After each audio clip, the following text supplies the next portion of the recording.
말씀이 성도들의 삶 속에 능력이 되는가 하는 그런 고민이 가끔 들어요. 자, 왜냐하면 하나님의 말씀을 통해서 그것이 믿음이 돼서 그 믿음이 삶으로 돌아가서 그 삶에서 믿음이 영향을 발휘를 해야 되는데, 가끔 문득 어떤 생각이 드냐면 믿음 따로 생활 따로.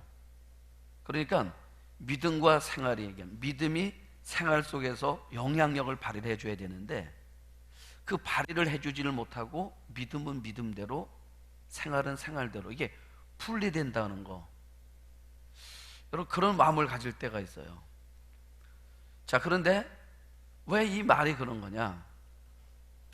예수님이 일하실 때 무엇을 보고 일하시는 거냐면 우리의 믿음을 보고 일하시는 거예요. 그래서 복음서는 예수님이 우리 가운데 하셨던 말씀들을 집약해 놓은 부분이 복음서 아니에요?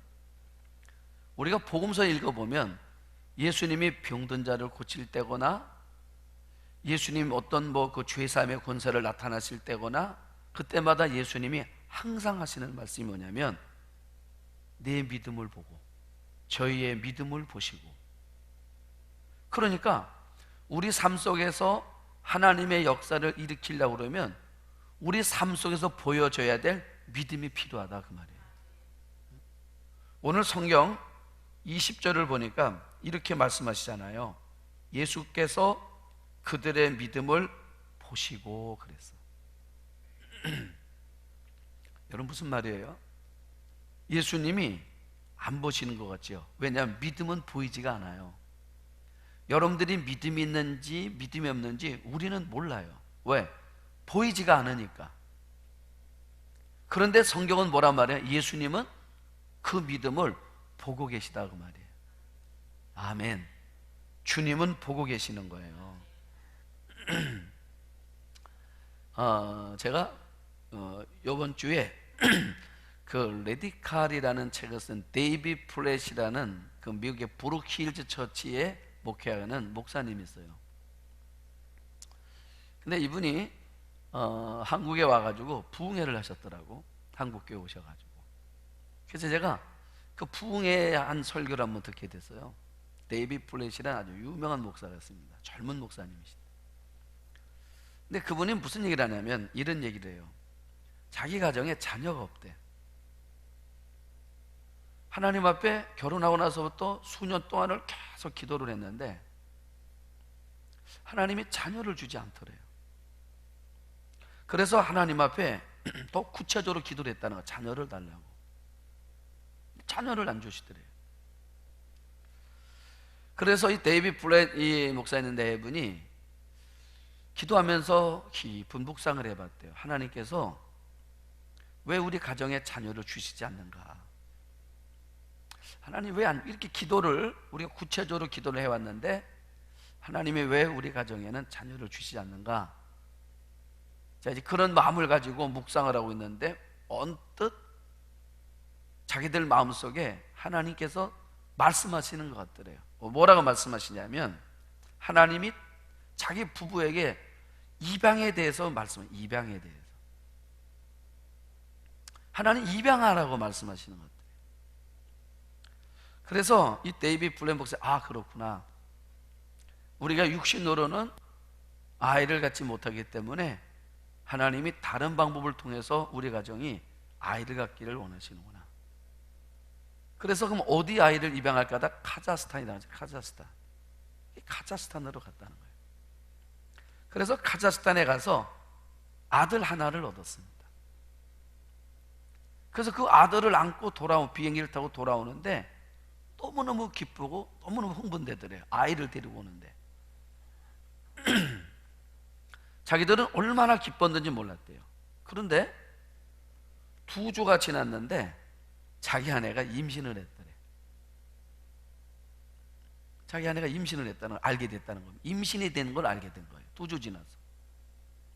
참 미안하더래. 아니 수년 동안 하나님 앞에 그렇게 기도를 했는데 아이가 없는데 그래서 아이를 카자흐스탄에서 입양해가지고 왔더니 2주 지났는데 자기 아내가 임신이 되어 있다는 걸 알게 됐다는 거예요. 아들을 낳았어요. 아들만 부부가 됐어요. 자기들 마음속에 어떤 욕심이 드냐면 셋째 아이를 가지고 싶더래요. 이제 아이를 낳기 시작했잖아요. 그래서 하나님 앞에 하나님 딸을 주세요. 딸을 위해서 기도를 하기 시작했다는 겁니다. 그런데 또 수년이 지나도 딸이 안 생기는 거예요. 아이가 안 생기는 거예요. 그래서 자기들 마음속에 딸을 입양해야 되겠다. 이번에 중국에 가가지고 딸을 입양해 왔다는 거예요. 그런데 미국에 돌아왔는데 3개월이 지났는데 자기 아내가 임신을 하더래. 딸을 낳았을까요? 아들을 낳았을까요? 딸을 낳은 거야. 그랬더니 의사가 그러더래요. 목사님, 자녀를 많이 낳으시면 목사님 계속 입양해 오세요. 그러더래요. 야, 그럼 신기하죠? 그래서 자기는 딸 둘, 아들 둘, 4남매를 기르고 있다는 겁니다, 지금. 자, 그런데 자기 마음속에 어떤 마음이 들었냐면, 여러분, 신기하지 않아요? 동화 같지 않냐고, 동화 같지 않냐고. 여러분, 복음은 동화와 같은 거예요. 그래서 자기 마음속에, 데이비드 플라인 목사님 마음속에 하나님께서 참 희한하잖아요. 왜 이렇게 희한한 상황을 우리 가정 속에 하나님이 만드셨을까? 그게 궁금한 거예요. 그런데 자기 마음속에 어떤 마음이 드냐면, 만약에 자기 부부가 정상적으로 아이를 낳았다면 자기가 카자흐스탄을 갈 일이 없었을 것이고, 여러분, 중국이란 땅을 갈 일이 없었을 거란 겁니다. 여러분, 중국이란 땅을 보고 다녀와서 만든 책이 레디칼이라는 책이에요. 여러분, 세계적으로 읽혀지는 책입니다. 그러니까 자기가 만약에 이런 일이 없었으면 이런 일을 행할 수가 없었다는 거죠. 그러니까 하나님께서 자기에게 이 카자흐스탄이라는 나라, 중국이라는 나라를 눈을 뜨게 하시려고. 그리고 또 하나 이유는 뭐냐면, 그 아이들, 두 아이를 본, 카자흐스탄에 온 아이 하나, 중국에 있는 딸 아이 하나, 이 아이들을 보면서 만약에 이 아이들이 우리 가정으로 오지 않았다 그러면 이 아이들은 예수님을 만날 수 있는 기회가 없는 나라와 없는 지역에서 살고 있는 아이들이라 그 말이에요. 하나님이 이 아이에게 하나님을 만나게 하시려고 우리 가정 속에 이런 일을 하셨구나. 아멘. 여러분, 그런 거예요. 그런 거예요. 우리가 믿음의 길을 걸어가기 시작하면은, 우리가 믿음으로 행동하기 시작하면은 하나님께서 우리가 전혀 생각지 못했던 일들을 통해서 하나님이 일하시는 것을 우리가 보게 된다는 것입니다. 저는 데이비드 플레인 목사님의 그 부흥회 속에서 나오는 이야기 들으면서 굉장히 은혜를 받았어요. 야, 그렇구나. 여러분, 이 일이 바로 뭐냐면 이게 하나님이 하시는 일이 이렇다는 거예요. 하나님이 하시는 일이. 그러니까 여러분, 우리가 내가 만난 삶 속에서 우리가 왜 믿음을 보여야 되는가, 왜 우리가 믿음으로 살아야 되는가 하는 이유가 여기 있는 거고, 그래서 우리가 신앙 따로 생활 따로 하면 안 되고 생활이 믿음이어야 되고 믿음이 생활이어야 된다 그 말이에요. 그게 같아야 돼요. 왜요? 오늘 성경 분명히 뭐라 말합니까? 예수께서 그들의 믿음을 뭐 하셨다고요? 보셨다는 거예요. 여러분, 주님은 내가 어떻게 살아오고 있는지, 내가 어떻게 말하고 있는지, 내가 어떻게 행동하고 있는지, 내가 어떤 믿음을 가지고 있는지 하나님은 다 보고 계시다는 거예요. 여러분, 우리가 최소한 주님이 보고 계신다는 것을 우리가 기억한다 그러면 우리가 어떻게 살겠습니까? 어떤 때는 보면 어떤 사람들의 삶을 보면은 하나님이 전혀 없는 것처럼 사는 사람들이 있어요. 여러분, 제가 여러분들에게 이런 말씀 드린 적이 있습니다. 2번 얘기했어요. 금요일 날 한번 말씀드리고 주일 낮에 말씀드리겠습니다. 그게 뭐냐면 실천적 무신론자라는 말을 썼어요. 저는 그 말이 내 마음속에 너무 가슴에 와닿아 있어요. 실천적 무신론자. 여러분, 무신론이 뭐예요? 예수를 안 믿는 겁니다. 예수님을 부정하는 겁니다. 그게 무신론자잖아요. 그런데 실천적 무신론자라는 거예요. 무슨 말입니까? 예수는 안 믿는데 와서 찬송도 불러요. 그게 무서운 거예요. 예수를 안 믿는데 기도도 해요.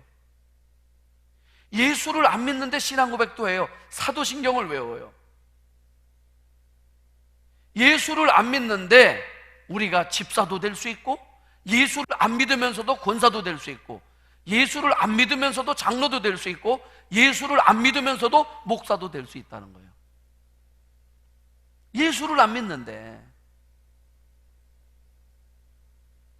여러분, 예수를 안 믿는데 예수를 말하고 있어요. 이게 실천적 무신론자라는 거예요. 그래서 우리는 서로가 서로를 다 속고 있습니다. 그런데 잊지 마세요. 하나님은 속일 수가 없어요. 왜요? 오늘 성경 분명히 뭐라 말합니까? 예수께서 그들의 믿음을 보셨다. 보고 계신단 말이에요.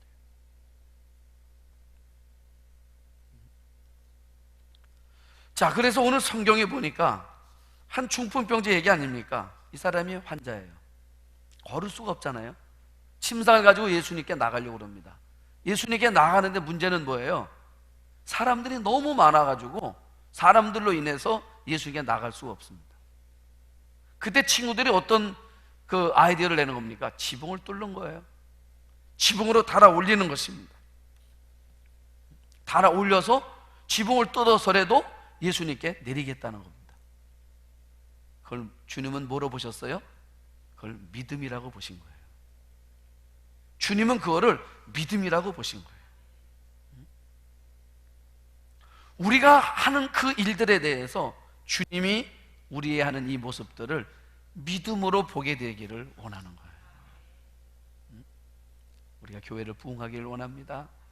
또 우리가 속회를 세워가기를 원합니다. 이 일들이 주님 보실 때 무엇으로 비춰져야 되냐면 우리 욕심이 아니라 그것이 믿음으로 보여져야 된다 그 말이에요. 그래야 역사가 있어요. 믿음이 아니면 역사가 일어나지 않아요. 믿음이어야만이 역사가 일어나는 거예요. 믿음이어야 역사가 있는 겁니다.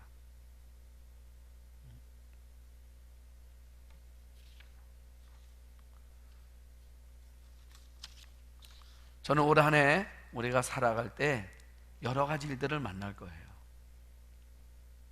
그 일을 만날 때마다 여러분들 속에서 믿음을 갖게 되기를 축복합니다.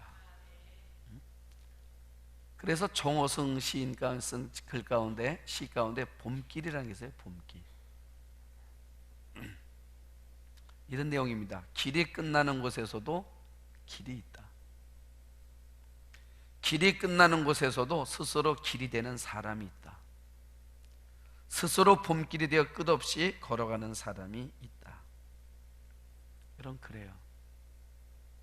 길이 없다고 생각하는데 길이 있다고 믿고 가는 사람이 있다는 거예요. 주님은 그 사람들의 믿음을 보고 계시는 거예요.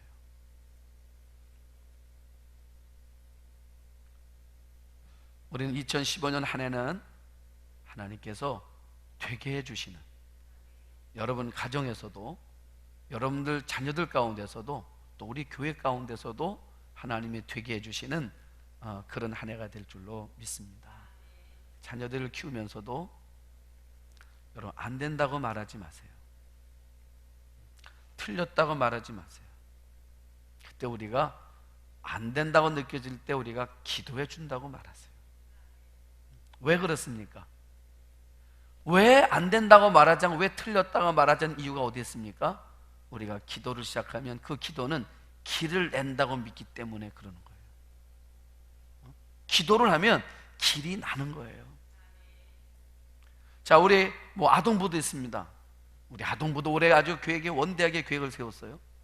또 청소년부도 큰 꿈을 가지고 계획을 세우고 나가고 있습니다. 또 우리 청년들도 1청년부, 2청년부가 많은 계획을 가지고 나가고 있습니다. 자, 이 일 속에 길이 있다고 믿고 나가야 하는 거예요. 어려워도, 장애가 있어도, 힘들어도 우리가 믿음으로 나가면 믿음이 필요해요. 왜냐하면 우리가 믿음으로 하지 않으면 하나님은 도울 수가 없어요. 믿음으로 해야 하나님이 돕는 거예요. 어제 우리 교육자들하고 회의를 하면서 이런 이야기를 했습니다. 자, 우리 이제 청년들이 이제 교육 프로그램을 가지고 교육을 시켜서 이제 훈련을 하려고 합니다.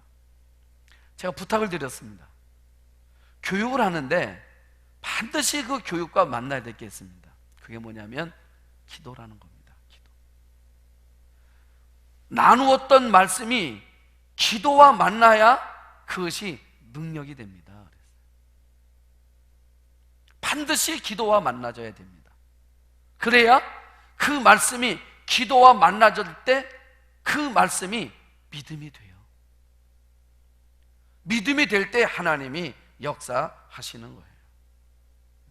그러면 지금 이 네 사람의 친구들이 중풍에 걸려있는 이 사람을 지붕에 올려서 지붕을 뚫고 내리는데 이유가 뭐였습니까? 17절에 이렇게 말하잖아요. 17절에 뭐라 말합니까? 끝부분에 보면 병을 고치는 주의 능력이 예수와 함께 하더라 그랬어요. 그러니까 지금 이 중풍병자의 병을 고칠 수 있는 능력을 누가 가지고 있냐면 예수님이 가지고 있다 그 말이에요. 예수님이 가지고 계시다. 여러분, 우리가 안고 있는 문제 있지 않습니까? 우리 삶에서 만나는 모든 문제 답은 누가 가지고 있냐면 예수님이 가지고 계세요. 그래서 우리가 만나는 모든 문제를 예수님께 가지고 가야 우리가 만난 그 어떤 문제든지 간에 풀 수 있다라는 믿음을 가지셔야 되는 거예요. 그렇죠? 여러분들의 자녀를 세워갈 수 있는 능력이 주님께 있다고 여러분들이 믿으면 여러분, 주님 앞으로 이 자녀들과 함께 나오지 않겠습니까? 우리가 하는 이 모든 일들의 이 승패가 주님께 달려있다라고 우리가 정말 확신한다 그러면 우리가 주님 앞에 매달리지 않겠냐 그 말이에요. 주님의 해답이라고 믿어지면. 그래서 우리 마음속에 이 확신이 필요해요. 주님의 해답이라는 거. 사람과 관계를 우리가 아무리 풀어보려고 해도 풀리지 않아요. 그러니까 사람과의 문제인데 우리는 답을 어디서 찾아야 되냐면 하나님에게서 찾아야 돼요. 하나님에게서. 사람과의 문제인데 왜 하나님 찾습니까? 아니에요. 그 사람의 마음을 바꾸게 하는 것도 주님이시란 말이에요. 주님이 하시는 거예요. 우리 교회는, 우리 서격교회는 이 믿음을 가졌으면 좋겠습니다. 어떤 믿음이냐면 어떤 문제를 만나든 교회적이든 가정적이든 개인적이든 어떤 문제를 만나든 그 문제를 풀어가는 방법은 하나님과에서 또 풀어가는 법을 배우는 거.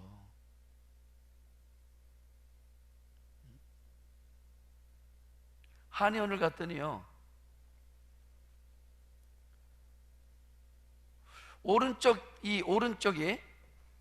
이 오른쪽에 문제가 생겨서 갔더니 침을 왼쪽에다 놓더라고. 반대쪽에다 놓더라고요. 그런 침 맞아보셨어요? 그래서 제가 왜냐 했더니 이 사람 신체가 반대가 있다는 거예요. 반대쪽. 반대쪽으로 놓더라고요. 보니까 우리 생각엔 단순히 거쪽을 놓아야 되는데 반대쪽에다 침을 이렇게 놓고 있더라고요. 꽂고 있더라고요. 여러분, 무슨 말입니까? 우리가 만난 문제는 여기서 생겼는데 그 해답을 다른 거 찾고 있어요. 왜요? 여러분, 다윗의 삶을 보십시오. 요셉 인생을 보세요. 자신이 만난 문제 해답을 그 속에서 헤매고 허덕이고 찾는 것이 아니라 항상 하나님께만 집중하잖아요. 하나님에게만.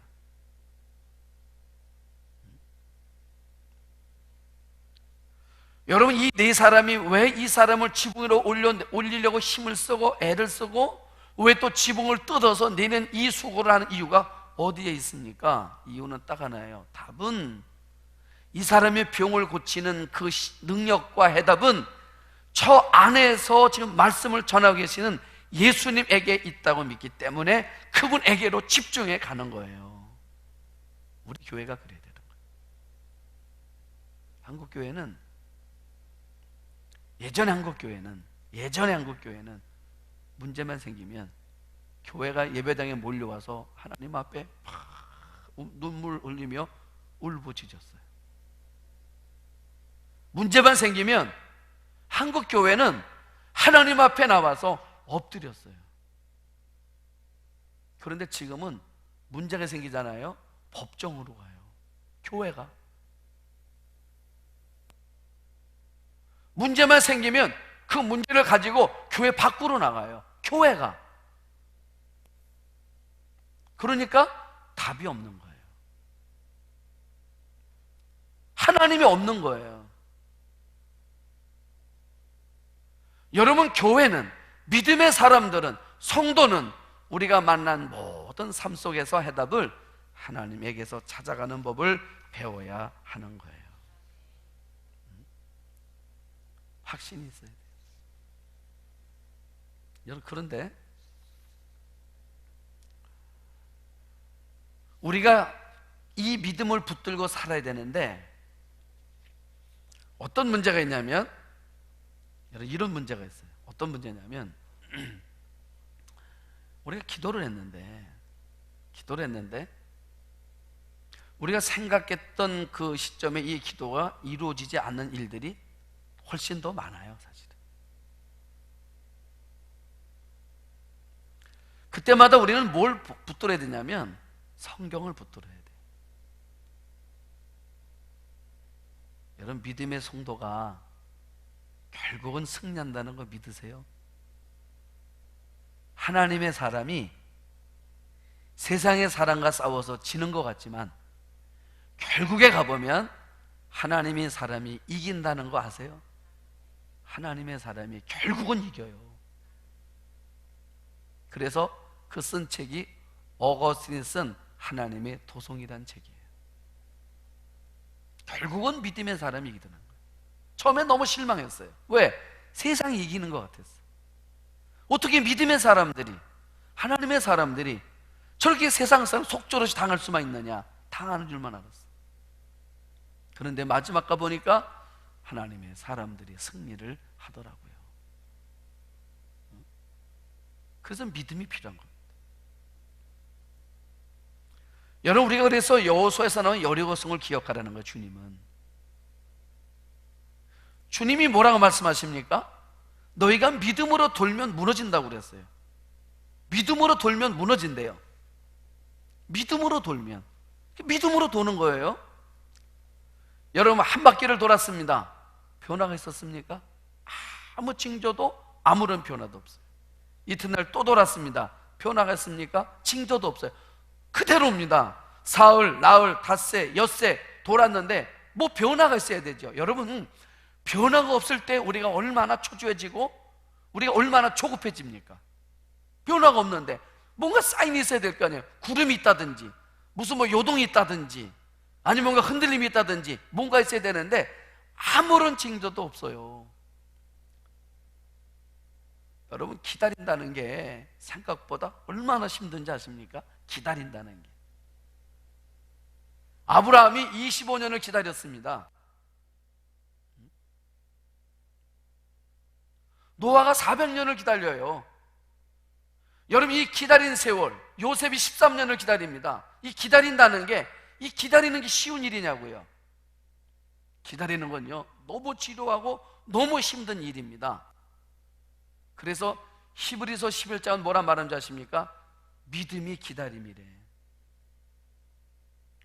믿음이 있어야 기다릴 수 있는 거예요. 기다림은 믿음의 또 다른 표현이라는 겁니다. 7바퀴를 돌아요. 엿새를 돌았습니다. 6바퀴 돌고 마지막 날 도는 겁니다. 돌아도 아무 징조가 없어요. 하나님 뭐라고 말씀하셨죠?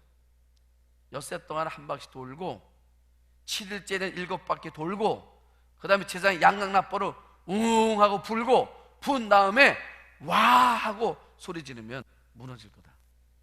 이게 여러분들이 계산사는 쉬운 얘기지만 이 일이 실제 우리 삶이라고 그러면 이게 쉬운 일이냐고요. 절대로 쉬운 일 아닙니다. 지금 여러분들은 답을 알기 때문에 쉬운 거예요. 이렇게 도니까 무너졌거든요. 답을 알기 때문에 쉬운 겁니다. 그런데 이 답을 모르는 삶 속에서의 이 긴 시간들을 보내는 것은 너무너무 지루하고 너무너무 힘든 거예요. 그래서 우리에 필요한 게 뭐냐면 믿음이 필요한 거예요. 믿음이 있어야 끝까지 돌 수가 있습니다.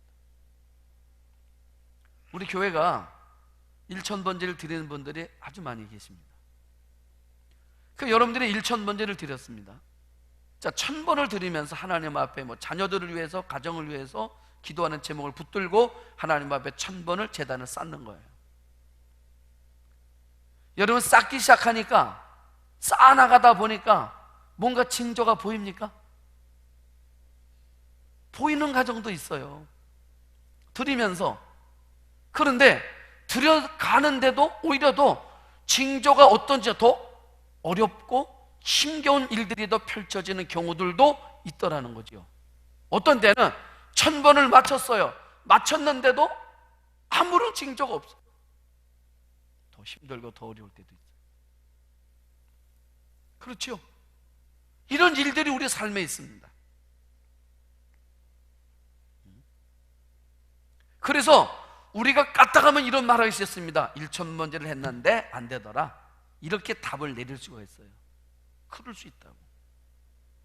그런데 우리 마음속에 그때도 하나님의 약속에 대한 변치 않는 믿음을 붙들고 있는 것. 주님은 우리 삶 속에서 일하시려고 그러는데 반드시 성경은요, 때가 차야 돼요. 그런데 우리 기도가 뭐냐면, 기도는요 계속 우리가 기도를 하지 않습니까? 우리가 하나님 앞에 그 기도는요 하나님의 때를 자꾸 우리 인생 싸움으로 그 때를 점점 다가오게 만드는 거예요. 그래서 어느 날 그 기도의 분량이 딱 찼을 때 하나님께서 역사하기 시작하시는 거예요. 다른 건 몰라도요 답을 알고 계세요. 답. 아셨죠? 답만 알면 돼. 답만 알면 돼. 제가 중학교 다닐 때 기술이라는 과목이 있죠. 기술이라는 과목이 있는데 우리 기술 선생님은 우리 중학교 다닐 때 중3인가 중학교 2학년 때인데 참고서 하나를 다 사라오더라. 하나씩 사라오더라고. 그래서 학생들이 참고서를 다 샀어요. 근데 우리 선생님이 시험 문제를 내는데 다른 데서 안 내고 그 참고서에 나와 있는 거기서만 문제를 내. 그런데 변형도 안 시켜.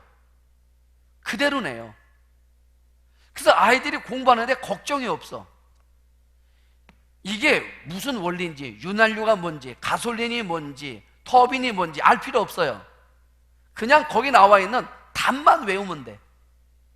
그러면 사지선단입니까? 번호도 안 바뀌어. 순서도 안 바뀌어. 그 참고서가 4번이면 우리 시험 문제도 4번이야. 어떤 애는요 죽으라고 공부를 해. 그걸 믿지 않아. 나같이 단순한 사람은 그냥 믿고 그대로 그것만 외우는 거야. 그리고 문제를 열어보니 아닌가 달라요. 선생님은 변함이 없어. 그대로 내줍니다. 그러니까 반마다 다른 과목은 몰라도요 기술 이 과목은 거의 만점이야. 모든 반이. 그랬더니 뭐라고 말하냐면 선생님이 너무 잘 가르쳐가지고 아이들이 공부를 잘한다. 여러분, 다른 건 몰라도요 하나님께서 우리 삶의 모든 문제를 결국은 주님이 하실 거란 것에 대한 믿음을 갖고 오늘도 믿음으로 돌면 되는 거예요. 돌면 되는 거예요. 그래서 20절에 다시 보시면, 자, 뭐라고 말합니까? 예수께서 그들의 믿음을 보시고 이루시되, 우리 같으면 뭐라고 말해야 됩니까? 우리 공식이 있죠. 내 믿음대로 될지어다 이래야 되는데, 주님 뭐라 말해요? 이 사람아, 내 죄 사함을 받았느니라 그랬어. 여러분, 이게 항상 우리가 갈등이에요. 우리가 원하는 대답을 주님이 안 줘. 다른 대답을 말씀하셨어요. 여러분, 그런데 이 죄 사함의 문제 극복의 사실은 더 큰 은혜라는 걸 알아야 됩니다. 왜? 주님은 뭘 하셨냐면, 이 병이 어디서 왔다 생각해서 죄로부터 온 거라 생각하신 거예요. 죄가 들어오기 전에는 인류는 병이 없었어요. 그러니까 주님은 지금 고치시는데, 여러분, 의사는요 우리의 근원을 고치질 못해요. 지금 이 부분만 고치는 겁니다. 주님은 우리의 근원을 고치시는 거예요.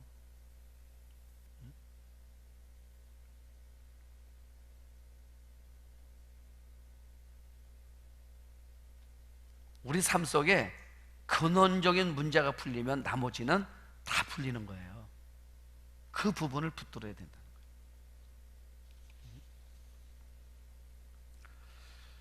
그래서 키에르케고르라는 철학자는 이런 말을 했습니다. 사람은 누구나 기대와의 관계 속에서 위대해진다는 말을 썼어요.